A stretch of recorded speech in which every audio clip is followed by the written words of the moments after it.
Tu as mentionné DeepSeek, Larry. J'ai trouvé DeepSeek un peu différent de Grok et de ChatGPT. Pas beaucoup. Enfin, pas exactement beaucoup. C'était incroyable. J'ai été assez surpris de voir comment ces moteurs semblent se coordonner d'une certaine manière. Exactement, ce n'est pas non que les moteurs se coordonnent, ils font. C'est toute la façon dont les algorithmes sont conçus. Donc, Mais il faut croire que l'algorithme en Chine devrait être d'une certaine manière différent de Grok.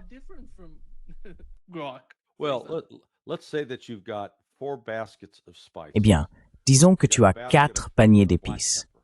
Tu as un panier de poivre noir, un panier de sel et un panier de piment rouge. En fait, disons plutôt 3. Si ton algorithme dit « va recueillir ces informations » et que tu prélèves principalement dans le panier de piment rouge, que tu ne prends qu'une pincée dans le panier de sel et rien dans celui de poivre noir, vas-tu vraiment être surpris si le résultat a le goût de piment rouge? C'est exactement ce qui se passe.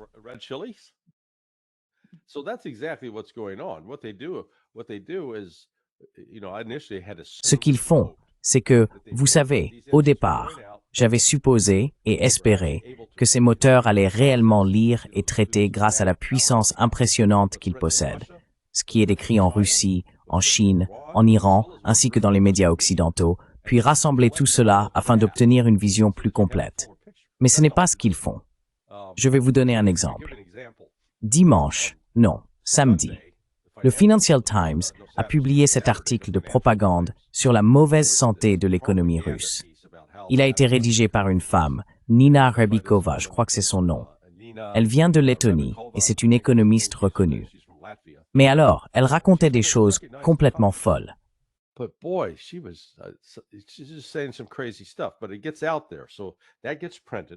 Mais cela circule, donc c'est imprimé. Ensuite, il y a eu un article publié par l'Ukraine qui reflétait ce qu'elle disait. D'accord, donc ces 2 articles sont là. Si vous demandez à Grok, DeepSeek ou à n'importe qui, alors comment va l'économie russe, ils vont tomber sur ces articles et les mettre en avant. Et comme les médias occidentaux n'autorisent pas les récits concurrents, n'autorisent pas les réfutations comme ce que j'ai écrit, les moteurs de recherche, les moteurs d'IA ne les prennent pas en compte.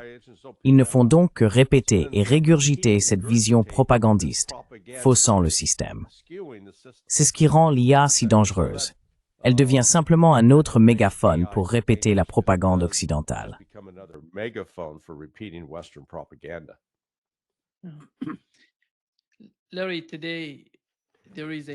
Larry, aujourd'hui, il y a une réunion au Royaume-Uni. Tous ces Européens se rassemblent pour parler de la situation en Ukraine. Et il semble que la principale question à discuter soit celle des avoirs russes. Ils veulent utiliser ces avoirs. Ils parlent de réparation, de prêts, de donner cet argent à l'Ukraine. Ce qui m'a étonné et quelque peu surpris, c'est que la Pologne n'ait pas été invitée à la réunion.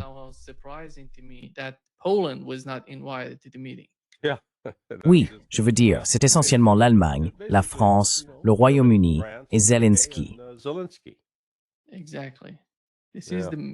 Exactement. Penses-tu que l'Europe comprend vraiment que l'administration Trump s'éloigne de l'Ukraine? Parce que si l'on regarde ce que son fils a dit à Doha, il a mentionné que Donald Trump ne s'intéressait plus à l'Ukraine.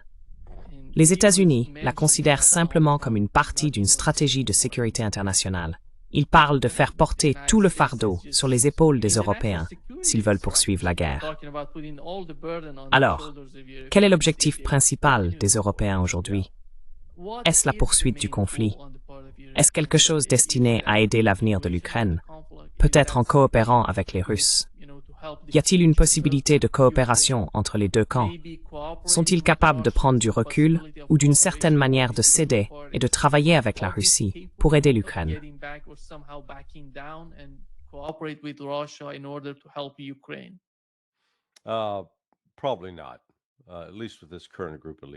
Probablement pas, du moins avec ce groupe actuel de dirigeants. Je veux dire, les 4, Zelensky, Merz, Starmer, Macron, sont tombés dans un puits profond.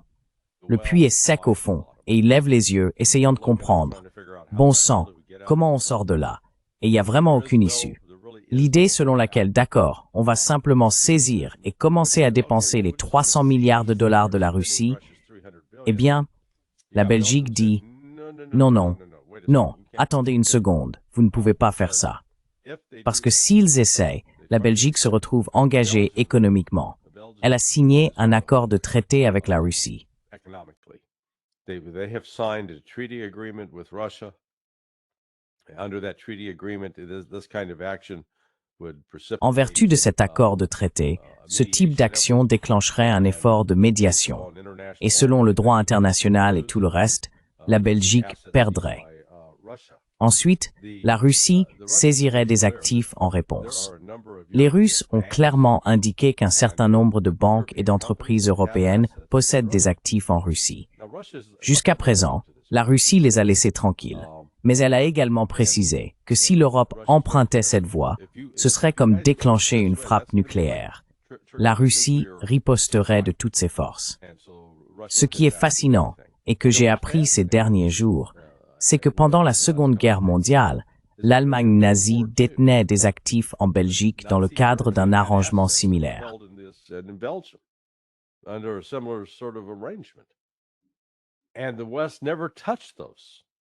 Et l'Occident n'a jamais touché à ces actifs. Ils les ont laissés tranquilles pendant la Seconde Guerre mondiale, et je vous garantis que ce qui se passait à l'époque était bien plus intense que ce qui se passe aujourd'hui. Cela montre donc simplement qu'il s'agit d'une réaction paniquée. Malgré tout le discours optimiste du genre « Oh, l'Ukraine gagne, la Russie perd, l'économie russe s'effondre », toutes ces absurdités, au fond, ils savent qu'ils sont en difficulté. Ils essaient de comprendre comment s'en sortir. Vous savez, c'est comme si le Titanic coulait et qu'il était temps de se diriger vers les canaux de sauvetage. Mais il n'y a pas assez de canaux. Vous avez mentionné les dirigeants européens étrangers, disant qu'il serait en quelque sorte impossible de travailler avec les Russes. Mais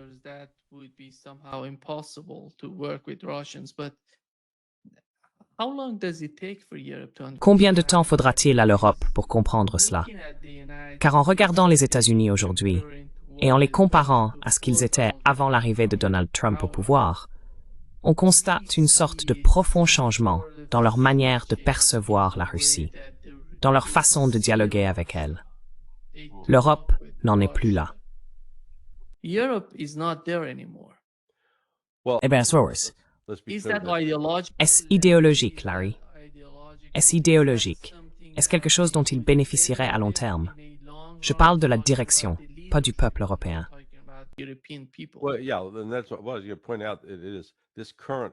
eh bien, comme vous le soulignez, c'est le cas.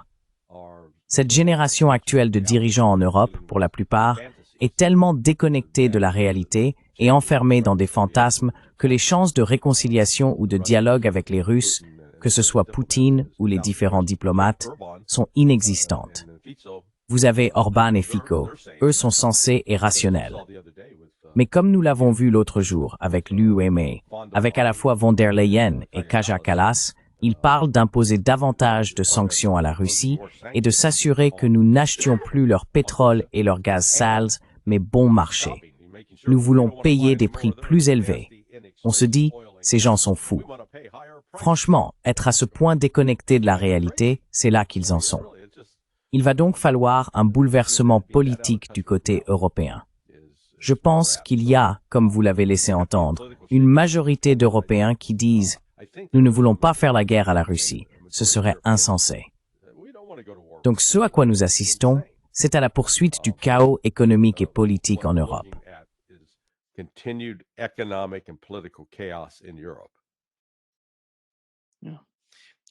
Voici ce que Donald Trump a dit à propos de Zelensky. Les discussions entre la Russie et l'Ukraine après les négociations de la semaine dernière. Nous avons parlé au président Poutine et nous avons parlé aux dirigeants ukrainiens, y compris au président Zelensky. Je dois dire que je suis un peu déçu que le président Zelensky n'ait pas encore lu la proposition, c'était il y a quelques heures. Son entourage l'adore, mais lui non. La Russie est d'accord avec. La Russie, vous savez, j'imagine qu'il préférerait avoir tout le pays quand on y pense. Mais la Russie, je crois, est d'accord avec. Je ne suis pas sûr que Zelensky le soit. Son entourage l'adore, mais il ne l'a pas lu. Alors un jour, tu devras m'expliquer ça, Jeff. So someday you'll explain that one to me, Jeff. Larry, il dit que Zelensky ne l'a pas lu. Mais c'est quoi? 28 points. Tu sais, ce n'est pas tant de lecture que ça. I think what Trump is signaling there. Je pense que ce que Trump veut faire comprendre ici, la manière dont il va présenter les choses, c'est que l'accord que la Russie acceptera consiste à reconnaître quel est le pouvoir légitime sur la Crimée, Zaporizhia, Kherson, Donetsk et Luhansk. Et la façon dont Trump va le formuler sera « Nous avons obtenu de la Russie qu'elle accepte de ne pas prendre toute l'Ukraine. À la place, nous avons réussi à la faire se contenter de ces 5 territoires. » Voilà, je pense, comment il essaiera de le vendre. L'Ukraine, de son côté, n'acceptera pas cela. Mais l'Ukraine n'aura pas vraiment, eh bien, vous savez, elle n'aura pas son mot à dire. C'est comme si vous organisiez un dîner buffet. Tout le monde est censé apporter quelque chose à manger. L'Ukraine, non seulement n'apporte rien, mais elle n'a rien. Et elle n'a pas d'argent pour acheter quelque chose à apporter. Elle sera mise à l'écart.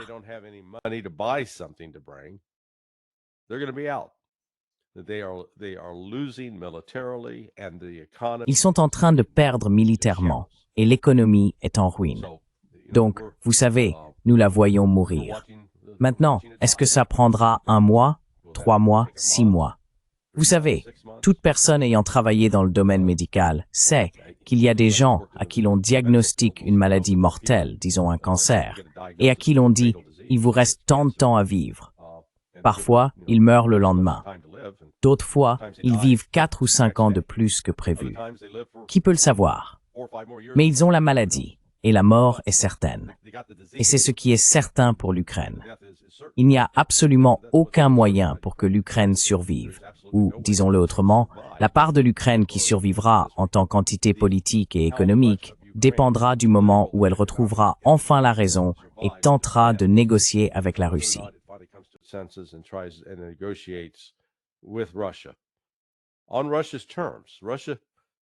Aux conditions de la Russie.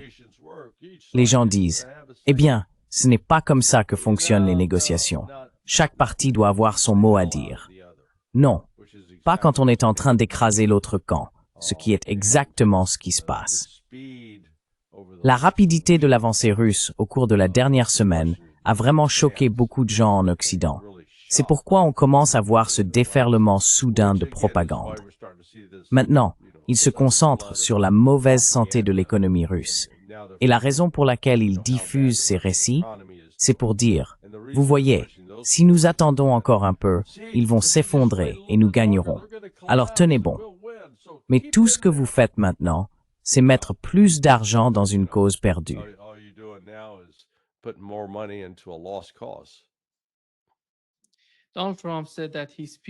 Donald Trump a dit que ses gens, il parle des gens de Zelensky, aiment le plan. Il essaye de tracer une ligne entre Zelensky, les personnes qui travaillent avec lui, et Zelensky lui-même. De qui parle-t-il exactement? Parle-t-il d'Umarov? Je ne sais pas.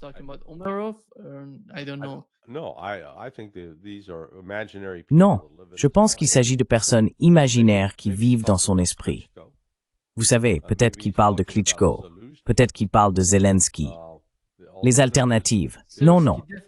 Ce que je pense qui se passe, en partie, c'est que la communauté du renseignement des États-Unis travaille maintenant en coulisses pour essayer de déterminer, d'accord, quel est le prochain Ukrainien acceptable que nous pouvons placer au pouvoir. Vous vous souvenez de l'appel téléphonique intercepté entre Victoria Nuland et Jeffrey Piat, l'ambassadeur américain en Ukraine? Vous savez, ils étaient là à décider. Non, et celui-là?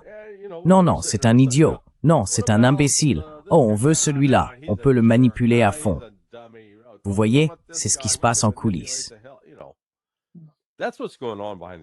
Il se passe beaucoup de choses. Oui, je te garantis que c'est exactement ce qui se passe en coulisses en ce moment. Donc, quand Trump dit « Oh oui, les autres aiment ça », ce sont de ces autres-là qu'il parle. Mais je ne pense pas qu'aucun d'entre eux fasse partie du cercle rapproché de Zelensky. Tu pourrais trouver quelqu'un qui en faisait partie autrefois, qui a une forte envie de sauver sa peau et cherche à conclure un accord avec l'Occident pour pouvoir survivre et garder son argent. Tout l'argent qu'il a volé au passage.